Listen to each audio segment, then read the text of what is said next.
Now, the law of cosines is also another method. It's a trigonometric identity, if you will, actually three trigonometric identities that allow you to find missing parts, sides, or angle lengths in a triangle. And it's primarily going to be used for our side angle side case or our side side side case. And what do I mean by that? Well, if you're given, say, two sides in a triangle and the included angle, let's say, that's a side angle side. We remember that from geometry class. And we would want to be finding that side over there, this angle here, and that angle there. Side, side, side's pretty straightforward. I'd be given, say, three sides of a triangle, 9, 10, and let's say 11. And I'd want to find, obviously, then the three missing angles. So the law of cosines is going to allow us to do that. Now, the law of cosines actually, I'm going to give it to you first. You're going to want to know the pattern, remember the pattern, know the pattern. We'll take some time in class, perhaps, and derive the law of cosines where it comes from. But it's a pretty simple pattern, and part of it looks fairly Pythagorean. If I have triangle ABC, and that means opposite angle A, I have side A, opposite angle B, I have side B, and opposite angle C, I have side C, lowercase, and our angles are uppercase. What we can do is set up a Pythagorean. There are three laws of cosines, if you will, three forms. And the forms are each side can be looked at as the sum of the other two sides squared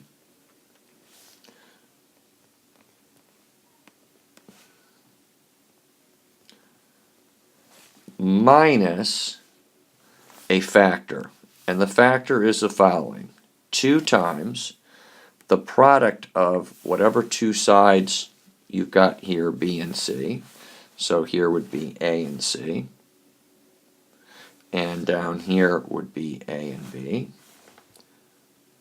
Times the cosine of the included angle in between these two sides. And the included angle in between these two sides is the angle opposite this side over here. So that would be 2 minus 2bc cosine A, minus 2ac cosine B, and minus 2ab cosine C. Those, and again, that's a pattern. There are 3 different formulas for the law of cosines. And that's your pattern. And again, it looks kind of Pythagorean here, but obviously if one of these sides is the smallest side can't be a bigger side squared plus a bigger side squared. So you must be subtracting something off of that product that clearly is going to be bigger than just the small side squared. And that's the way it works out. So let's take a look at an example or two and see how the law of cosines works.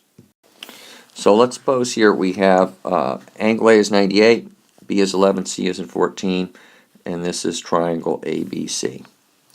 Law of sines isn't going to work here if you think about it, because I would have sine of 98 over an unknown equals sine of an unknown over 14, or sine of an unknown over 11. That would give me 2 unknowns in an equation. Can't do anything.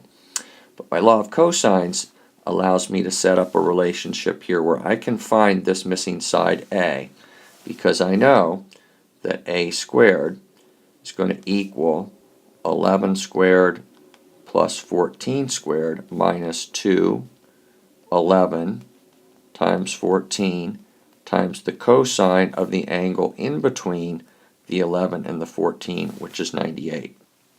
And note, in this situation then I have, this is all a number, and that's going to allow me to solve for that missing side A. Remember, when you're working with law of cosines, just like law of sines, you're working with triangles, you're working in degree measurement. Make certain when you plug this in your calculator and get an answer that you are working with degree measurement. So if you solve that out, you should take your calculator and make sure you can simplify that properly. And you should get A to be approximately 18.8 .97, good enough to nearest hundredth, or about 19.0. Let's go up here and put 18.97, good enough for now. At this point, I've got two options for how I can go after solving for the two angles. At this point now you've got, you do have angle, side opposite, and a side opposite and an angle, so you could use the law of cosines here, the law of sines here to go after one of those angles, and generally the arithmetic for the law of sines is a little easier than the arithmetic for the law of cosines. So I'm going to go after, this is B over here, I'm going to go after B here using the law of sines. So I know that sine of B over 11 equals sine of 98 over 18.97.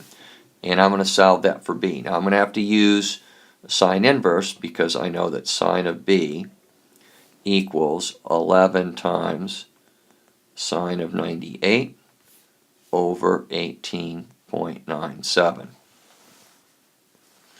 So I'm going to let you take a look at your calculator. Make sure with your calculator that you can simplify this and get an appropriate answer for B.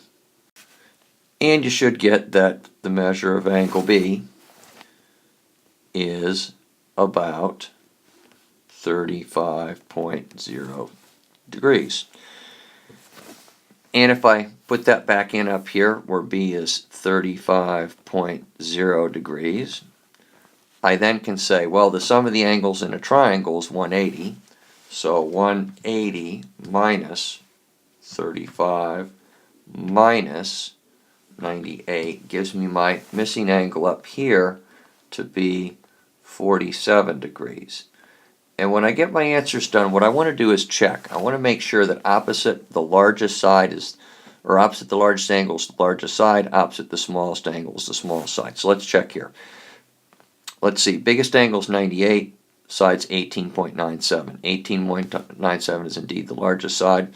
My smallest angle is the 35 degree angle, and indeed 11 is going to be my smallest side. So the numbers do make sense here. Now, one bit of advice when you went ahead and simplified this little bit of stuff here, when you simplified this, when you went ahead and found this answer, you've got this answer in your calculator, when you did sine inverse, I hope what you did was you did sine inverse and then you put in your second answer, which was an exact value from simplifying this. That's what you want to do. So that exact, decimal out to 10 places is being used here to get this angle for your sine inverse. All right, let's look at one other case with our law of cosines, the side case. Again, you're trying to find all 6 parts of a triangle. And in this case, side, we're given all 3 sides, and we got to go after an angle. I like to go after, if I'm going to go after an angle, I always like to go after the largest angle first, just because the largest angle could be obtuse. And you think about with the law of cosines, if you're going to use a cosine inverse, it'll pick between 0 and 180.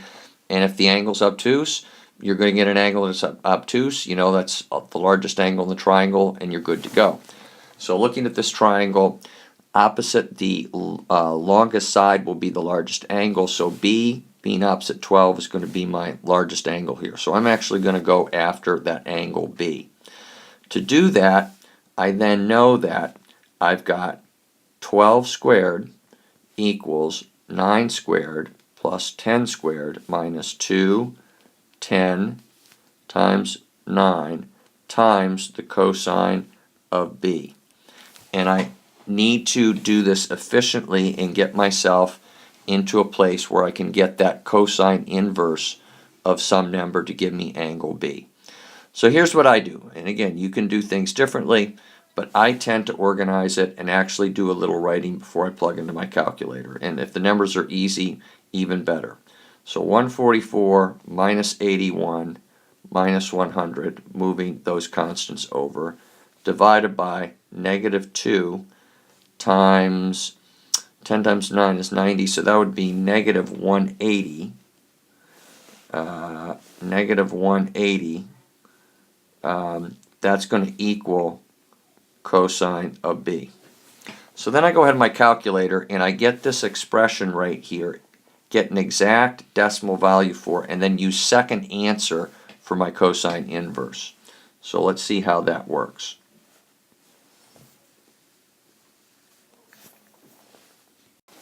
My calculator spits out, for simplifying this, a point. Wait, let's get back here. Gives me a 0.20555 dot dot dot dot dot, a whole bunch of fives. So how am I going to find cosine? Use my cosine inverse tool. I'm going to do cosine inverse of, and then this answer that I got, I'm going to use my second answer button on my calculator. And so I'm then going to hit cosine inverse. So cosine inverse, and then second answer, which was that 0.20555, and I'm going to spit out and get that answer to be about 78.1 degrees. So that means this triangle, 9, 10, and 12, is going to be an acute triangle because the largest angle is 78. Now how do I go after, now that I've got this angle B here to be 78.1, how do I go after getting the other angles? Well, I could use the law of cosines again, but now again I'm at a point where I can use the law of sines, because I now know, for example, that sine, boy, gotta hit that right button, hold on. I know that the sine of 78.1 over 12 is going to equal sine of, say, A over 10. And I can then use my sine inverse here to solve for angle A. So I would get 10 sine 78.1 all over 12 equals sine A. I'm going to use that second answer option again. I'll simplify this side, get a calculator decimal approximation, use second answer, and my sine inverse here for sine A. So see if you can get the same thing that I get. So I get about 54.6 degrees. This stuff here simplified to about 0.81542415543 on my calculator. I just hit second answer to shove it into the sine inverse, and I get an answer, my other angle, of 54.6. So that's angle A, 54.6. And I then can subtract from 180 to get angle C. So 180 minus 54.6 minus 78.1 yields 47.3. So angle C would be 47.3. And again, I just want to do a little double check.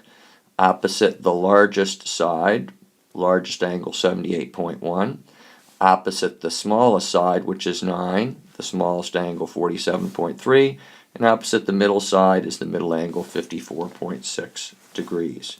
Let me be not quite so careless and make sure I've got my degree symbol there for these angles. So in essence, law of cosines, you're going to use it probably one step, and then it's perhaps easier to find other missing stuff using the law of sines at that point.